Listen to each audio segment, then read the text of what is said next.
What is up, you guys? It is your boy Brenton Biggers here, and welcome to another video. In today's video, we are going to be talking about the Carolina Panthers. So, in today's video, well, obviously, again, the Panthers, I really do have a good reason to believe that this could be a team that will win the NFC South. Let me just personally explain.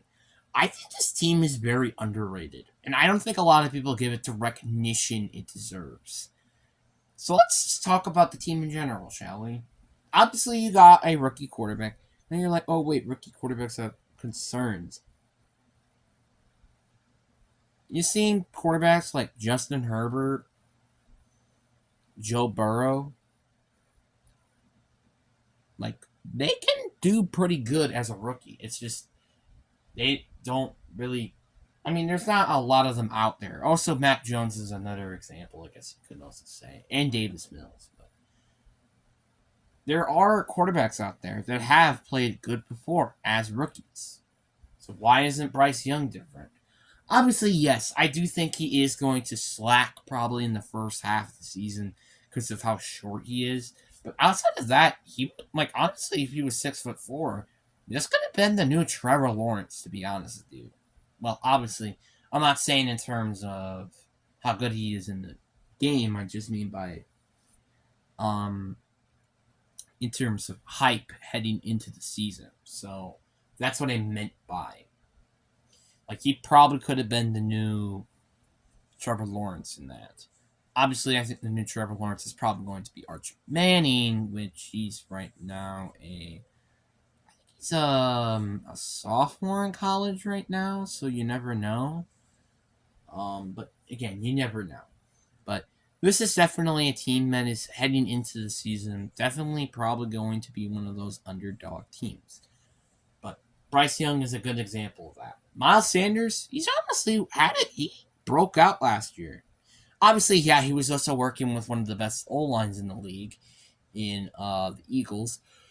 But that doesn't mean he's going to suck in Carolina. And obviously, he's going to get most of the carries. And he also has Sir Ryan Hubbard, who I think has probably been the best RB2 that he's had in his career. No offense to all the other ones. But that's kind of just my opinion. And honestly, I'm really looking forward to see how he can play in a much more bigger role this year because of, obviously, again, a rookie quarterback. And then you have the receiving corps. Honestly, it is a big question mark of who can actually make a step up. Let's just talk about all the receivers, except Anathema, which we'll get to that later. You got Lucas Greniche Jr., who they traded, I think, back in 2021. Then you had DJ Chark, who was signed in free agency. And then you had Jonathan Mingo. All these three players could pretty much potentially be the WR2, WR1, but they can all also just be complete useless. So it's kind of one of the two. Or actually multiple options, you could say. And then you also have Adam Thielen. I feel like Adam Thielen is probably a very underrated receiver. Let me just explain. So people are thinking that he's going to suck in Carolina, which I guess there is some understatements to that because, quarterback, he doesn't have, Justin Jefferson or Stephon Diggs anymore, and he has to kind of be the leading receiver into the team. But honestly, I don't know why they have him like this.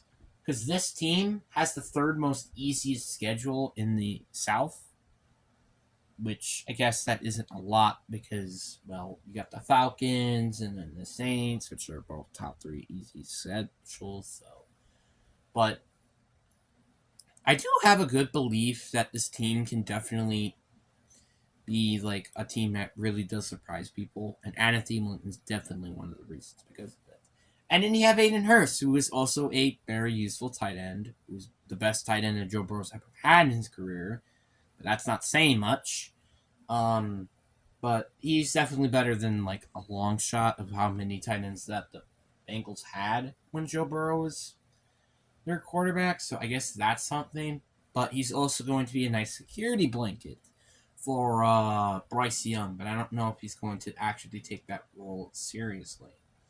Because he kind of hasn't did something like that since 2018, where he kind of got replaced by, I don't know, somebody named Mark Andrews.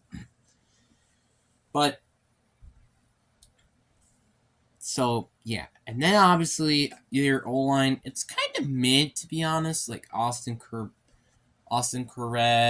Iguanaguanu, who's definitely going to have a better season than he did last year, and then Taylor Murrin is like really the. I mean, they have a solid defensive line, I guess, but I don't think it's good quite yet. And then their defense, which is all right, I guess. I mean, you got Jamarity Chin, you got Brian Burns. Like, you got some very good players on defense that can work, obviously. Jamarity Chin, Deontay Jackson, J.C. Horn when healthy, Brian Burns, Antis Montos. Like, they got some players, Shaq Thompson. Like, they definitely got some players. It's just, like, the team is kind of young right now and a little lack of experience, which is why I actually kind of like the hiring of Frank Reich. Obviously, I do think it's very controversial. Honestly, I still would think that I would have rather gone with Steve Wilkes, no offense.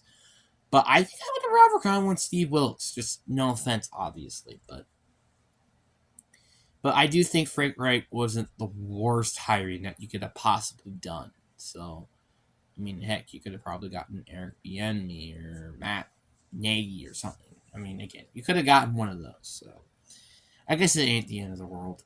But this team still definitely. I'm really happy with what to see with this team. I think this team is, again, a very under the radar team. And I don't feel like a lot of people are really exceptionally talking about them. And it's honestly a very interesting question. So, yeah, but anyway, hope you guys enjoyed this video. Peace.